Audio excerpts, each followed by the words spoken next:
एक गांव में एक लड़की नीरजा अपनी बुआ के यहाँ गर्मियों की छुट्टियों में रहने आई थी। उसकी बुआ का घर गांव के एक कोने में पुराने पेड़ों के बीच था। रात के समय घर में रहस्यमय सन्नाटा रहता और खिड़कियों से अजीबोगरीब आवाजें आती थीं। एक रात जब बिजली चली गई तो नीरजा को नींद नहीं आ रही थी। वह खिड़की के पास बैठी और बाहर देखने लगी। तभी उसने एक सफेद साया देखा जो धीरे धीरे उसके घर की तरफ बढ़ रहा था। वह घबरा गई और अपनी बुआ को बुलाने के लिए पलटी, लेकिन बुआ गहरी नींद में सोई हुई थी। नीरजा ने फिर से बाहर देखा। वह साया अब और पास आ चुका था। साया किसी औरत का था जो सफेद साड़ी में लिपटी हुई थी और उसका चेहरा झुका हुआ था। उसके बाल चेहरे के आगे लटक रहे थे और उसके चलने की आवाज घर में गूंजने लगी थी। तभी नीरजा ने देखा कि वह साया उसके घर की सीढ़ियों की तरफ बढ़ रहा है।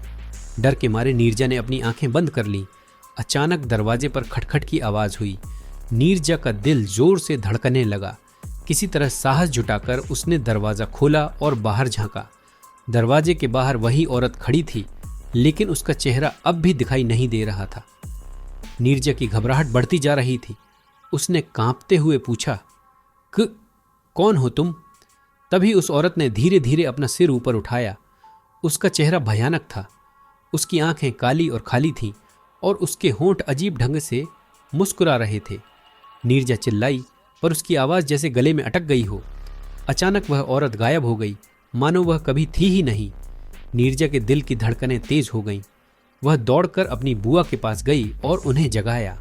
बुआ ने उसे शांत किया और कहा, ये घर बहुत पुराना है, कई कहानियां यहाँ सुनी गई हैं, शायद तुमने कुछ देख लिया हो।